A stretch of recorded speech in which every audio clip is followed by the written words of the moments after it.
This is very exciting. We're actually facing each other. Using it's like true 3D. words. I can almost feel I can touch you. We can use real words and talk and all that. I've got to begin with your column this morning in the paper, which caused massive hilarity all over the country. And I'm going to read just a couple of paragraphs about Mitt Romney, defining Mitt Romney. His teenage years were more turbulent.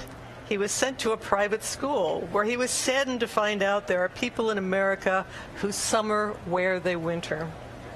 He developed a lifelong concern for the second homeless and organized bake sales with proceeds going to the moderately rich.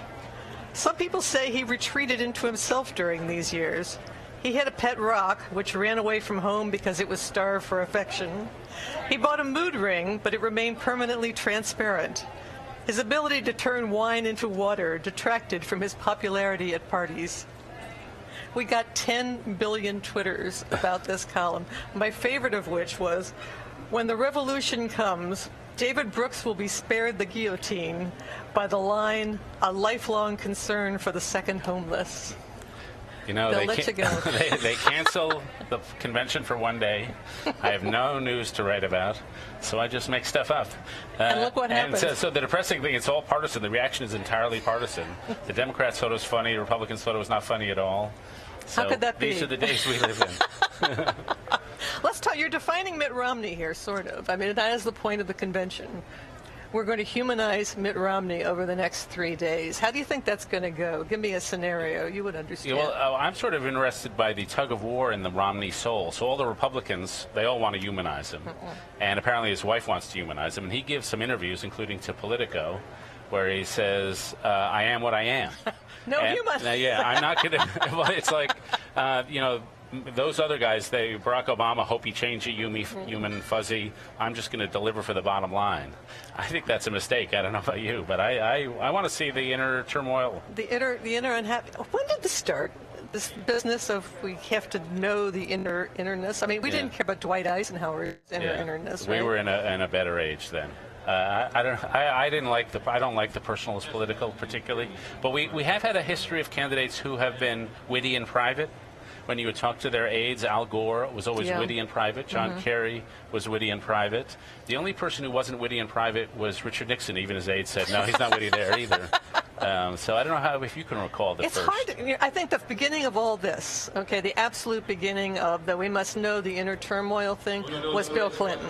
Yeah. And I remember a Joe Klein story in New York Magazine in which he recounted Bill Clinton standing up to his abusive alcoholic stepfather and saying, no, you will not hurt my mother, or something like that. And that was sort of the beginning of the Clinton transformation. I think that's a good point. And as usual, Al Gore did a bad parody of it, because not only did he kiss his wife to an extreme extent, but he did something which I thought was actually off-putting. He talked about his sister's death, who died of cancer. Yeah. And I thought at a political convention that I didn't thought that was going a little too far. Well, you know, the weird thing about Al Gore was that if you saw him like doing environmental stuff, he got very human. I mean, he wasn't talking about his inner turmoil, but he was likable, he was cheerful, he was engaged, he was a person you'd like to hang out with, talk about the environment, but he lost all that otherwise. And I'm wondering maybe Romney doesn't even like to talk about the issues, though.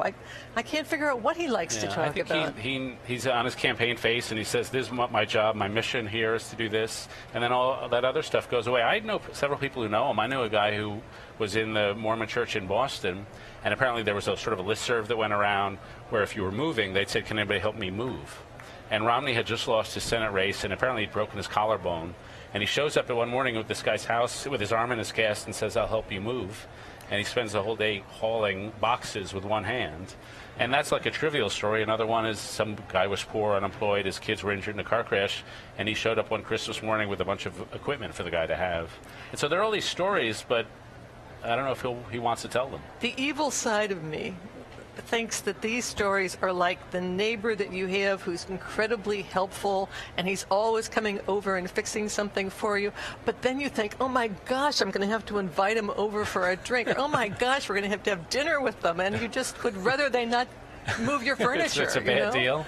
Yeah, well, Romney doesn't want to come to your house for dinner, so I wouldn't worry about that.